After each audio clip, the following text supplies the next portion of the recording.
अरे मोहन, खेत की निगरानी हो रही है। हाँ साहब। साहब, हम आपको ही याद कर रहे थे। धान के खेत में फुदके दिख रहे हैं। अगर धान के खेत में हरा भूरा अथवा सफेद पीठ वाला फुदका दिखे तो ये उपाय करें। कौन सा उपाय साहब? एमिडाक्लोप्रिड 17.8% SL 125 मिलीलीटर अथवा एजाडिरेक्टिन 0.15% EC की 2.5 लीटर मात्रा को 500 से 600 लीटर पानी में घोलकर प्रति हेक्टेयर की दर से धान की फसल में छिड़काव करें। जी साहब। अरे मोहन, खेत की निगरानी हो रही है। हाँ साहब। साहब, हम आपको ही याद कर रहे थे।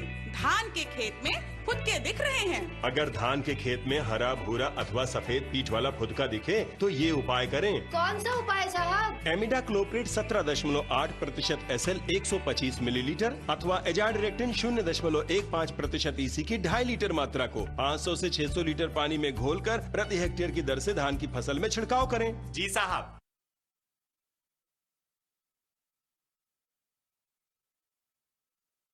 नमस्कार, जान भी जहान भी में आपका स्वागत है। मोरा गिरल कान का बाला, गिरा रे मोरा बाला, बाला रे मोरा बाला, गिरा रे मोरे अंगने में है।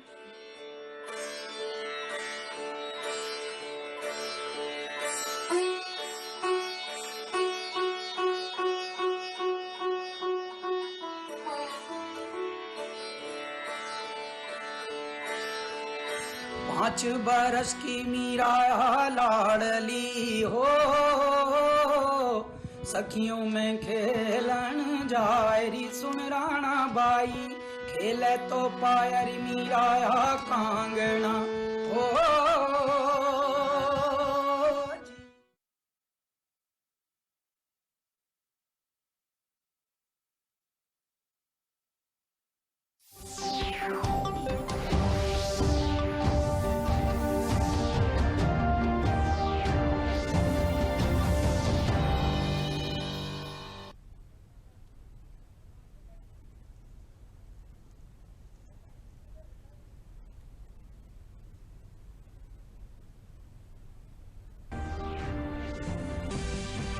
रक्षा मंत्री राजनाथ सिंह लखनऊ के 1 दिवसीय दौरे पर पहुंचे। प्रदेश की राजधानी में मुख्यमंत्री के साथ 1710 करोड़ रुपए की 180 विकास परियोजनाओं का किया लोकार्पण और शिलान्यास।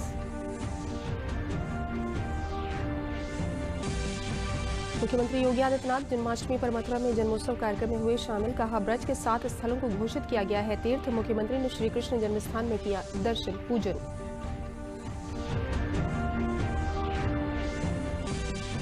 मथुरा सहित संपूर्ण ब्रज मंडल में कृष्ण जन्मोत्सव का उल्लास छाया। देश विदेश के श्रद्धालुओं ने मंदिरों, आश्रमों और मठों में की पूजा अर्चना। संगीत और नृत्य से सराबोर हुआ माहौल।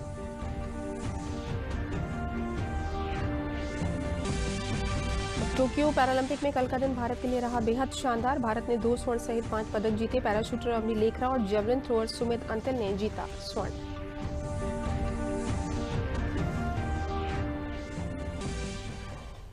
नमस्कार, मैं हूं तरन्नुम रिजवी। अब समाचार विस्तार से। लखनऊ के सांसद एवं केंद्रीय रक्षा मंत्री राजनाथ सिंह आज लखनऊ के 1 दिवसीय दौरे पर हैं। रक्षा मंत्री ने चौक में 1710 करोड़ रुपए लागत की Jyotiba Phule multi level parking और 180 अन्य विकास परियोजनाओं का मुख्यमंत्री योगी आदित्यनाथ के साथ लोकार्पण व शिलान्यास किया। एक अन्य कार्यक्रम में रक्षा मंत्री राजनाथ सिंह राजस्थान के पूर्व राज्यपाल और प्रदेश के पूर्व मुख्यमंत्री कल्याण सिंह की श्रद्धांजलि सभा में सम्मिलित होकर उन्हें श्रद्धा सुमन अर्पित करेंगे।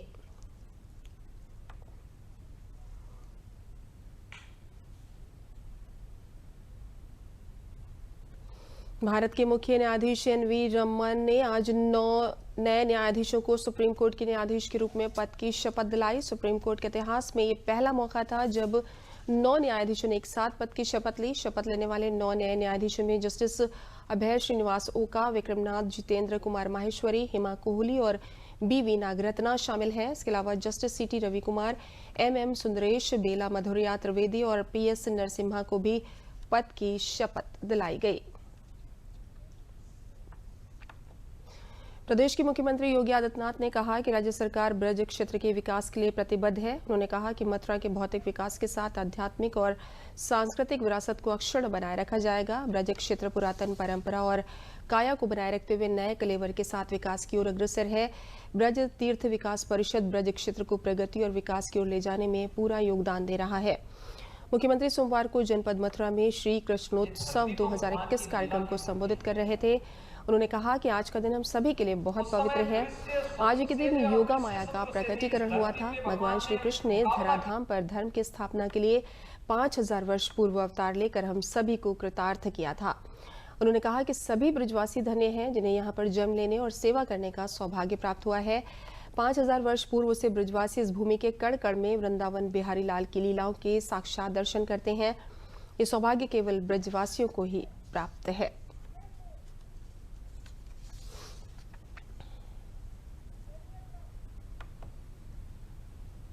ये धरती तो भगवान की लीला की धरती है। उस समय दृश्य शत्रु से भी और अदृश्य शत्रु से भी इस धरती पे भगवान ने मुकाबला किया था, हमें राह दिखाई थी। आज अदृश्य शत्रु कोरोना के रूप में आया है। इससे बचने के लिए भी राह प्रधानमंत्री जी के नेतृत्व में देश दे रहा है, आगे बढ़ रहा है। लेकिन भगवान की अहेतुक कृपा हम सब पर अवश्य होगी, इसमें कोई संदेह नहीं करना चाहिए। और हम सबको इसी आस्था के साथ कोरोना गाइडलाइन जो बनाई गई उसका पालन करना होगा। अवश्य हम उसका पालन करें। मुझे बहुत प्रसन्नता है, 4 साल पहले जब यहां पर हम लोग विकास की एक रूपरेखा तैयार करने के लिए श्रीकांत जी, चौधरी लक्ष्मी नारायण जी, कारिंदा सिंह जी, पूर्ण प्रकाश जी, इन सब के साथ आए थे और तब तय हुआ था ब्रज तीर्थ विकास परिषद का गठन होना है। ब्रज क्षेत्र को 5000 वर्षों से जिस कार्य के लिए तरसती थी हमारी ये ब्रज भूमि, आज उसको स्वरूप प्रदान करने का प्रयास हो रहा है। इसकी पुरातन परंपरा और काया को बनाए रखते हुए नए कलेवर के साथ ब्रज क्षेत्र को हमें विकास की ओर अग्रसर करना है। सैकड़ों वर्षों से दबी हुई वे भावनाएं,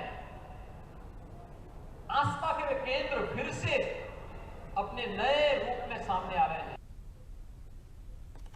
बाद में मथुरा में मुख्यमंत्री योगी आदित्यनाथ ने श्री कृष्ण जन्मस्थान मंदिर में दर्शन किए और विधिवत पूजा अर्चना की।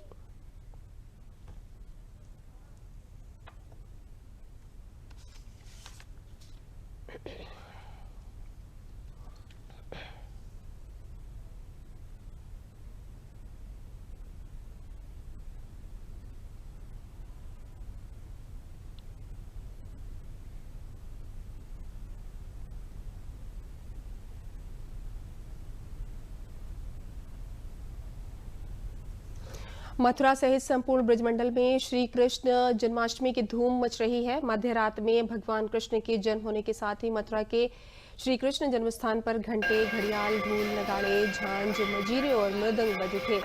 शंख की आवाज के साथ मंगल ध्वनि गूंजने लगी। हरि बोल के जयकारों के साथ ही कृष्ण भक्त नाच उठे। संपूर्ण मंदिर परिसर आजन्मों के जन्म के उत्साह में सराबोर हो गया।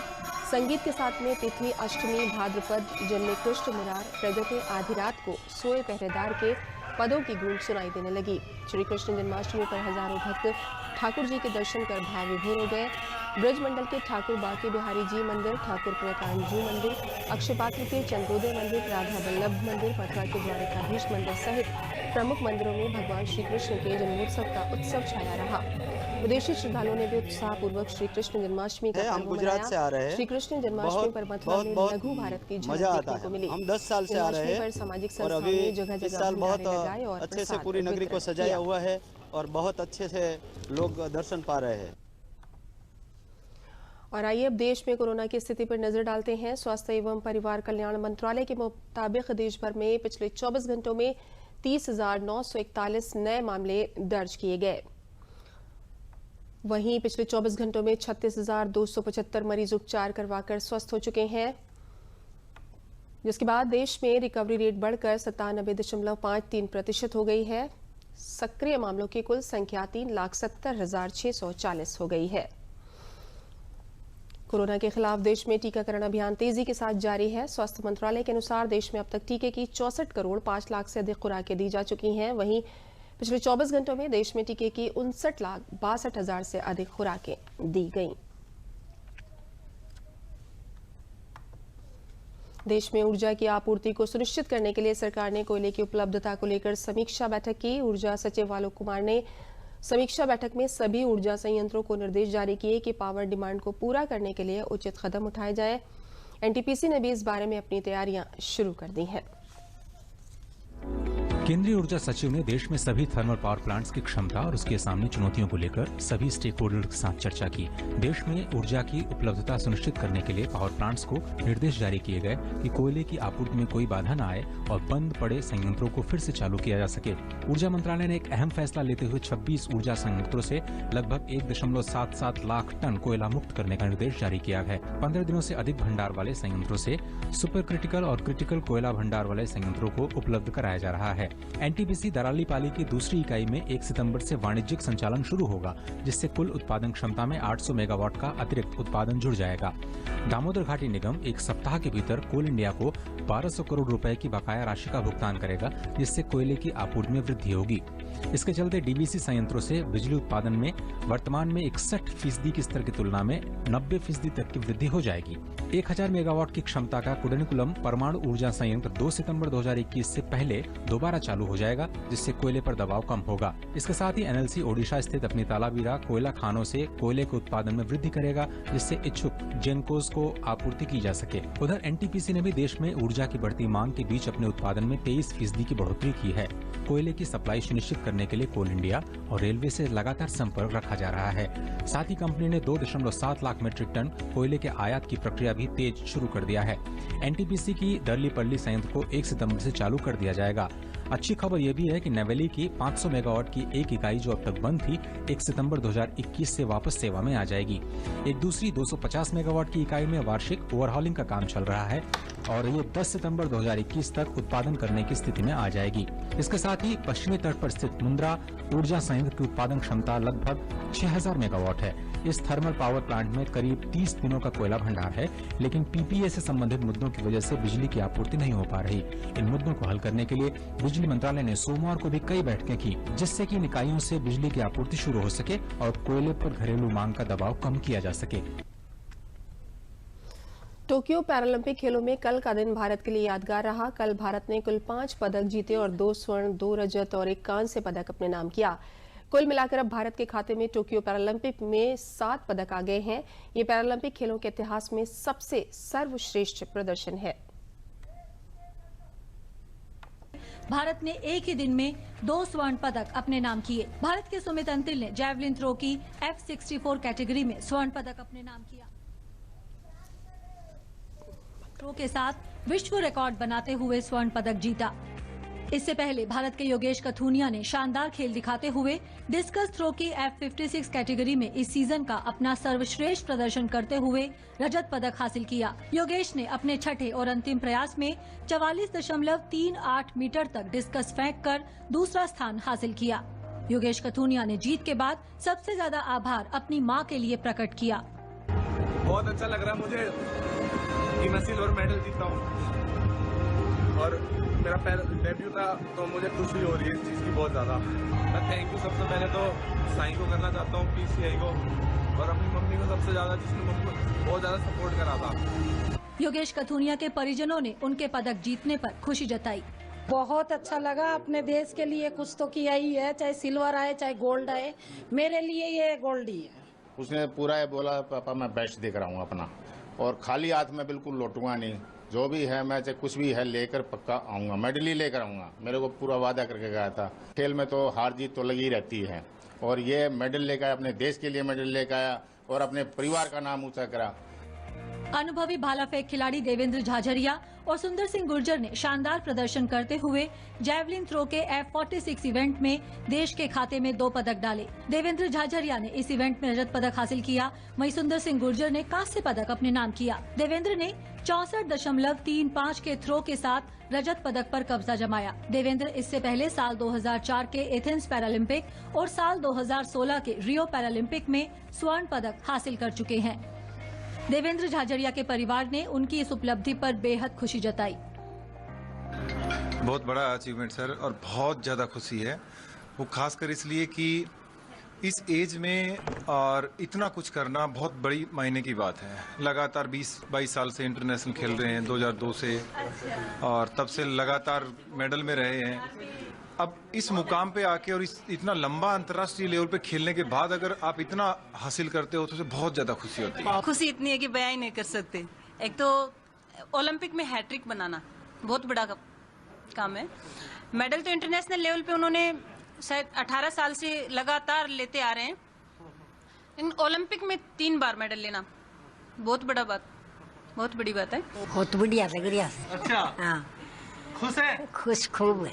अच्छा, आपके लिए बहुत बढ़िया काम कराया बेटा था। सुंदर सिंह गुर्जर ने 64.01 मीटर का थ्रो कर देश की झोली में कांस्य पदक डाला। सुंदर सिंह गुर्जर ने 2019 में विश्व पैरा एथलेटिक्स चैंपियनशिप में शानदार प्रदर्शन करते हुए स्वर्ण पदक हासिल किया था और वहीं से उन्होंने टोक्यो पैरालंपिक का टिकट भी कटाया था। आज मैं बहुत खुश हूँ कि आज ओलंपिक के अंदर मैंने मेडल जीता है। 2016 रियो ओलंपिक में मेरा 5 सेकंड लेट होने के कारण मैं लेट हो गया था, डिस्क्वालीफाई हो गया था, और आज 2020 ओलंपिक में ब्रॉन्ज मेडल जीता है। मुझे बड़ी खुशी है कि अपने 2 मेडल इंडिया के आए। तो मैं धन्यवाद देना चाहता हूँ प्रधानमंत्री श्री नरेंद्र मोदी जी का, जिन्होंने इतना मोटिवेट किया है, इतना सहयोग किया है। मैं धन्यवाद देना चाहता हूँ साई का और PCI का, उन्होंने भी टॉप से स्कीम के तहत हमें काफ़ी मदद की। इसलिए मैं सभी को धन्यवाद देना चाहता हूँ, सभी देशवासियों को धन्यवाद देना चाहता हूँ जिन्होंने इतनी प्रे किया हमारे लिए। ये पैरालंपिक खेलों के इतिहास में भारत का अब तक का सर्वश्रेष्ठ प्रदर्शन है। इससे पहले रियो पैरालंपिक में भारत ने 4 पदक जीते थे। रियो में भारत ने 2 स्वर्ण, 1 रजत और 1 कांस्य पदक अपने नाम किया था। Sports desk, DD news. प्रधानमंत्री नरेंद्र मोदी ने ऐतिहासिक जीत के बाद सुमित से बात कर उन्हें बधाई दी। सर नमस्ते। Thank you so much sir. आपने देश का नाम रोशन किया। Thank you so much sir.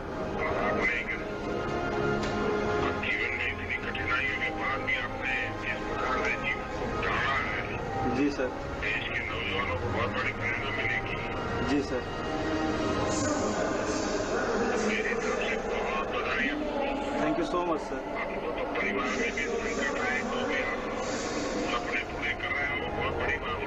Thank you so much sir. आपको और पूरी टीम को मेरी तरफ से बधाई भैया। जी सर। आपके कोचेज को, आपके सभी और जो साथी खिलाड़ी हैं सबको मेरी तरफ से बधाई। जी sir, thank you so much sir.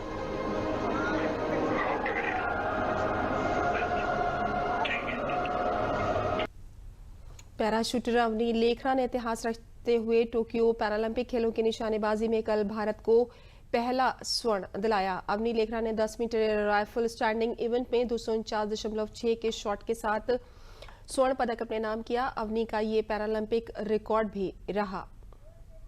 Avani Lekhara ने 10 metre air rifle standing event में 249.6 के शॉट के साथ स्वर्ण पदक अपने नाम किया। अवनी का ये पैरालंपिक रिकॉर्ड भी रहा। अवनी इस टूर्नामेंट के क्वालिफिकेशन राउंड में 7वें स्थान पर रही थी। फाइनल में उन्होंने शानदार प्रदर्शन किया और गोल्ड मेडल पर कब्जा जमाया।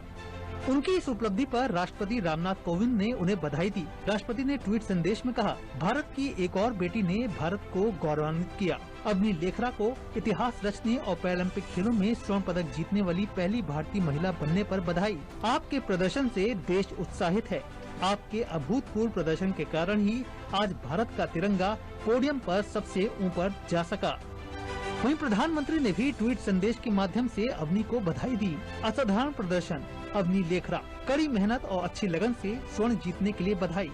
आपके मेहनती स्वभाव और शूटिंग के प्रति जुनून के कारण ऐसा संभव हुआ। ये वास्तव में भारतीय खेलों के लिए एक विशेष क्षण है। आपको भविष्य के प्रयासों के लिए शुभकामनाएं। वहीं खेल मंत्री अनुराग ठाकुर ने अपने बधाई संदेश में कहा, अवनी की शानदार जीत, उन्होंने भारत के लिए गोल्ड जीता। एक ऐतिहासिक उपलब्धि, ओलंपिक और पैरालंपिक में स्वर्ण पदक जीतने वाली वो पहली भारतीय महिला। शूटिंग में 10 metre AR standing SH1 final 249.6 का स्कोर कर पैरालंपिक रिकॉर्ड कायम किया, विश्व रिकॉर्ड की बराबरी की। वहीं अवनी के घर में भी खुशी का माहौल दिखा और उन्होंने अपने ही अंदाज में इस खुशी को मनाया। बहुत खुशी हो रही है, बहुत खुशी हो रही है, गर्व हो रहा है मेरे को डब्बू के ऊपर। हाँ, बहुत खुशी की बात है और आगे बढ़े। निश्चित रूप से अवनी की उपलब्धि खेलों में महिलाओं के बढ़ते कद की एक और दमदार तस्वीर है, जहां जीत की बेताबी सिर्फ क्वालिफाई करने तक सीमित नहीं है, बल्कि पदक के रंग को गोल्ड का रूप देने की ये वो जिद है जो विश्व पटल पर देश को एक नई पहचान दे रही है। Sports desk, DD news. भारतीय खिलाड़ियों के हालिया शानदार प्रदर्शन में टारगेट ओलंपिक पोडियम स्कीम की भी बहुत अहम भूमिका रही है। टॉप्स ने एथलीटों के करियर को एक नया आयाम दिया है। स्कीम के जरिए एथलीटों को अच्छी ट्रेनिंग और आर्थिक मदद मिलती है। आइए जानते हैं कि किस तरह से टॉप्स ने खिलाड़ियों की दुनिया ही बदल दी है।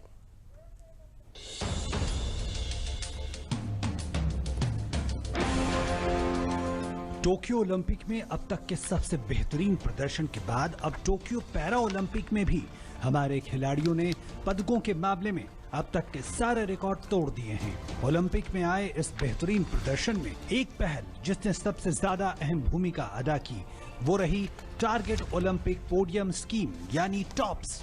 ओलंपिक और पैरा ओलंपिक खेलों में भारत के प्रदर्शन को बेहतर बनाने के लिए खेल मंत्रालय ने सितंबर 2014 में टारगेट ओलंपिक पोडियम स्कीम यानी टॉप्स की शुरुआत की। अप्रैल 2018 में इस स्कीम में थोड़ा बदलाव हुआ और इस स्कीम के तहत कोर ग्रुप में चुने गए एथलीटों को हर महीने 50,000 रुपए और डेवलपमेंट ग्रुप को 25,000 रुपए का भत्ता दिया जाता है। फिलहाल कोर ग्रुप में 162 एथलीटों, हॉकी टीम और डेवलपमेंट ग्रुप में 254 एथलीटों को शामिल किया गया है। इस स्कीम के तहत खिलाड़ियों को टॉप कोच से कोचिंग, खेल से जुड़े इक्विपमेंट खरीदने में मदद की जाती है। साथ ही ओलंपिक और पैरा ओलंपिक खेलों में भाग लेने के लिए आर्थिक मदद भी दी जाती है।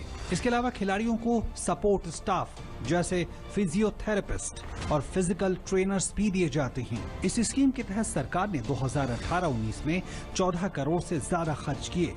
साथ ही 2019-20 में 12 करोड़ से ज्यादा खर्च हुए और वित्त वर्ष 2020-21 में 15.5 करोड़ से ज्यादा रुपए का प्रावधान किया गया। वर्ष 2021-22 में 4 अगस्त तक इस स्कीम के तहत 12.5 करोड़ रुपए लगभग खर्च किए जा चुके हैं।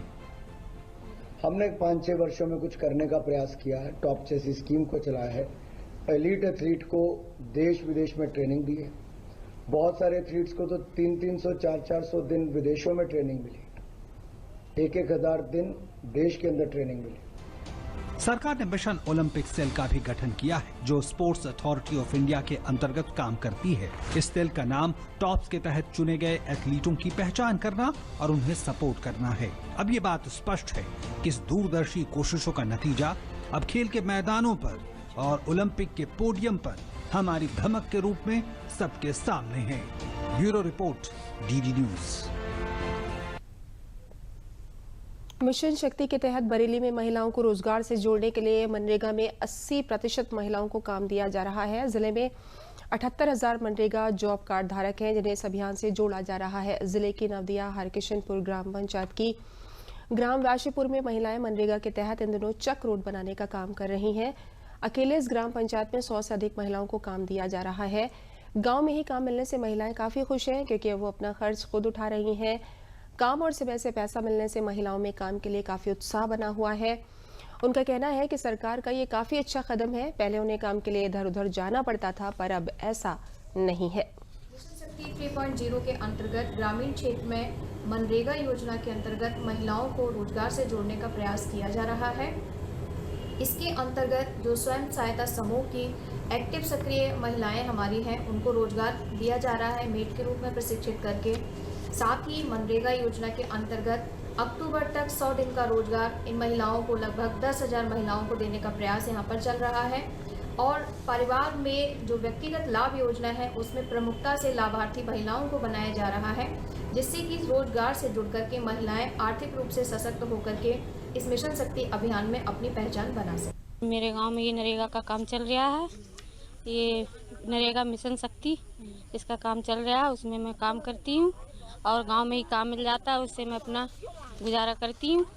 और मोदी जी ने जो योजना चलाई है औरतों के लिए वो बहुत अच्छी हैं।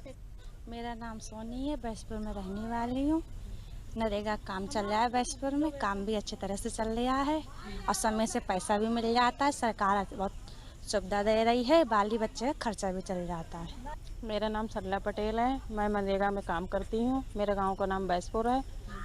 मुझे काम टाइम से मिलता है, मैं अपने बच्चों का पालन पोषण करती हूँ और मैं सरकार की तरफ से ये काम मिला है। मैं अपने गांव में 100 दिन का काम करती हूँ, काम मुझे मिलता है, अच्छा मिलता है, इसलिए मैं करने आती हूँ और सभी बहनें मिलकर करती हैं। नेपाल के पहाड़ी इलाकों और भारत के तराई क्षेत्र में लगातार हो रही बारिश से महाराजगंज जनपद के निचलौल और नौतनवा तहसील क्षेत्र के कई दर्जन गांव बाढ़ के पानी से पूरी तरह घिर चुके हैं। वहीं गांव में कई फुट पानी घुस जाने से ग्रामीणों सहित पशुओं को भारी समस्याओं का सामना करना पड़ रहा है। लोग अपने छतों और ऊंचे स्थानों पर रहने को मजबूर हो गए हैं। वहीं कई लोग पलायन कर दूसरी जगहों पर चले गए हैं। बाढ़ के पानी से हजारों एकड़ फसल जलमग्न हो गई है। प्रशासन द्वारा बाढ़ और बचाव के लिए एनडीआरएफ और पीएससी की कई टीमें लगाई गई हैं, जो लोगों तक खाने पीने का सामान व दवाएं पहुंचा रही हैं। प्रशासन द्वारा बाढ़ में फंसे लोगों को निकालने का काम भी लगातार जारी है। वहीं डीएम व एसपी ने बाढ़ से घिरे कई गांव का दौरा कर राहत सामग्री वितरित की और ग्रामीणों की समस्याएं सुनकर अधिकारियों को फौरन निस्तारित करने के दिशा निर्देश दिए। से जो बारिश हुई है नेपाल में, उसके चलते महाराजगंज की नदियों में काफ़ी ज़्यादा पानी आ गया था, जिसकी वजह से काफ़ी गांव हमारे निचलौल और नौतनवा के बाढ़ग्रस्त हुए हैं। उसी के एक गांव में आज हम लोग आए हैं। इसके अतिरिक्त मैं बताना चाहूँगा कि हमारे नौतनवा में और खास करके ज़्यादातर नौतनवा के तहसील में और कुछ निचलौल के गाँव में अभी जलभराव की स्थिति है और उसमें राहत एवं बचाव कार्य के लिए एनडीआरएफ की टीम, पीएससी की टीम, पुलिस की टीम, राजस्व के लोग, सिंचाई विभाग के लोग बंधों को मरम्मत करने में और उसकी सुरक्षा में लगे हुए हैं और सभी लोग निगरानी कर रहे हैं और सब कंट्रोल रूम का नंबर भी जारी किया गया है, जिसमें कोई भी सूचना दे सकते हैं। इसके अतिरिक्त लोगों को बताया जा रहा है कि जहाँ भी जलभराव की स्थिति होती है उसको छोड़कर तुरंत वो लोग ऊंचे वाले क्षेत्र में जाएं। उन लोगों को ऐलान भी कराया जा रहा है बीच में, क्योंकि अभी ये संभावना बने रहने की आशंका है अगले 2-3 दिन में। तो इसके दृष्टिगत सभी लोगों को राहत एवं बचाव कार्य भी किया जा रहा है और उनको सतर्क किया जा रहा है। देश के स्वतंत्रता के 75 वर्ष के उपलक्ष्य में देश आज़ादी का अमृत महोत्सव मना रहा है, जिसमें देश के सभी नागरिकों के साथ सभी सरकारी विभाग हिस्सा ले रहे हैं। इसी कड़ी में आज लखनऊ में आयकर विभाग द्वारा साइक्लोथॉन का आयोजन किया गया। इस साइकिल यात्रा में विभाग के सभी अधिकारियों और कर्मचारियों ने हिस्सा लिया। ये यात्रा शहर के मुख्य रास्तों से होते हुए वापस कार्यालय पर समाप्त हुई। इस यात्रा के माध्यम से लोगों को देश के निर्माण में किसी न किसी रूप में अपना योगदान देने का संदेश दिया गया।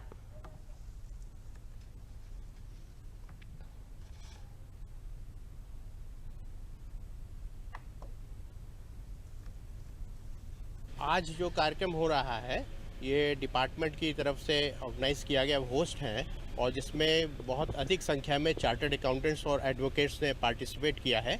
और ये जैसा कि आप पीछे देख रहे हैं, ये आज़ादी का अमृत महोत्सव 75 ईयर्स, उसके लिए ये आयोजन किया जा रहा है। बुंदेलखंड के ललितपुर जनपद में मुख्यमंत्री योगी आदित्यनाथ द्वारा प्रधानमंत्री आवास योजना शहरी एवं पीएम स्वनिधि योजना के लाभार्थियों से अपने वर्चुअल संवाद कार्यक्रम से रूबरू हुए। जिला नगरीय विकास अभिकरण डूडा एवं नगर पालिका परिषद ललितपुर सहित जनपद की पाली, तालबेहट एवं मेहरौनी नगर पंचायतों में आयोजित किए गए वर्चुअल संवाद में लाभार्थियों ने बड़े उत्साह के साथ कार्यक्रम में भाग लिया। 30 सालों से बूट पॉलिश कर गुजर बसर करने वाले ओम प्रकाश ने पीएम स्वनिधि योजना की सहायता से अपनी जूता चप्पल की दुकान खोलकर आमदनी बढ़ाने का काम किया। ओम प्रकाश द्वारा मुख्यमंत्री योगी को उनकी योजनाओं से गरीबों को मिल रहे फायदों के बारे में काफी विस्तार से संवाद भी किया गया। आयोजन के अंत में पात्र लाभार्थियों को श्रम एवं सेवायोजन राज्य मंत्री मनोहर लाल पंत, सदर विधायक राम रतन कुशवाहा एवं जिलाधिकारी ने प्रधानमंत्री आवास योजना शहरी एवं पीएम स्वनिधि योजना के पात्र लाभार्थियों को प्रमाण पत्र भी वितरित किए।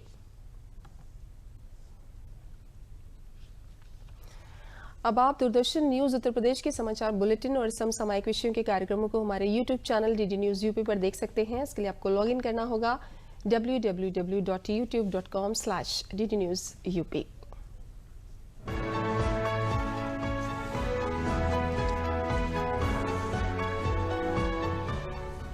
अब आप दूरदर्शन न्यूज उत्तर प्रदेश के समाचार बुलेटिन और समसामयिक विषयों के कार्यक्रमों को हमारे YouTube channel DD news UP पर देख सकते हैं।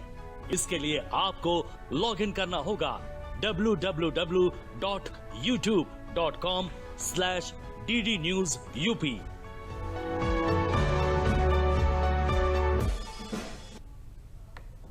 अंत में प्रमुख समाचार एक बार फिर। रक्षा मंत्री राजनाथ सिंह लखनऊ के एक दिवसीय दौरे पर पहुंचे। प्रदेश की राजधानी में मुख्यमंत्री के साथ 1710 करोड़ रुपए की 180 विकास परियोजनाओं का किया लोकार्पण और शिलान्यास।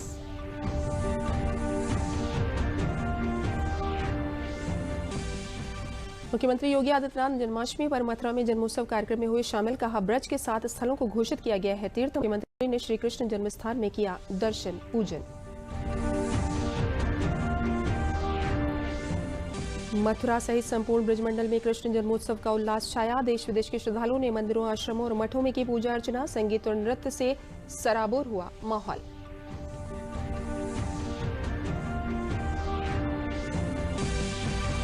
और टोक्यो पैरालंपिक में कल का दिन भारत के लिए रहा बेहद शानदार। भारत ने 2 स्वर्ण सहित 5 पदक जीते। पैराशूटर अवनी लेखरा और जेवलिन थ्रोअर सुमित अंतल ने जीता स्वर्ण।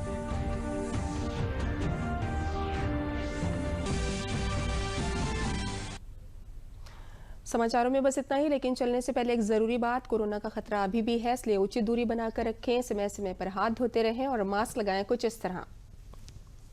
नमस्कार।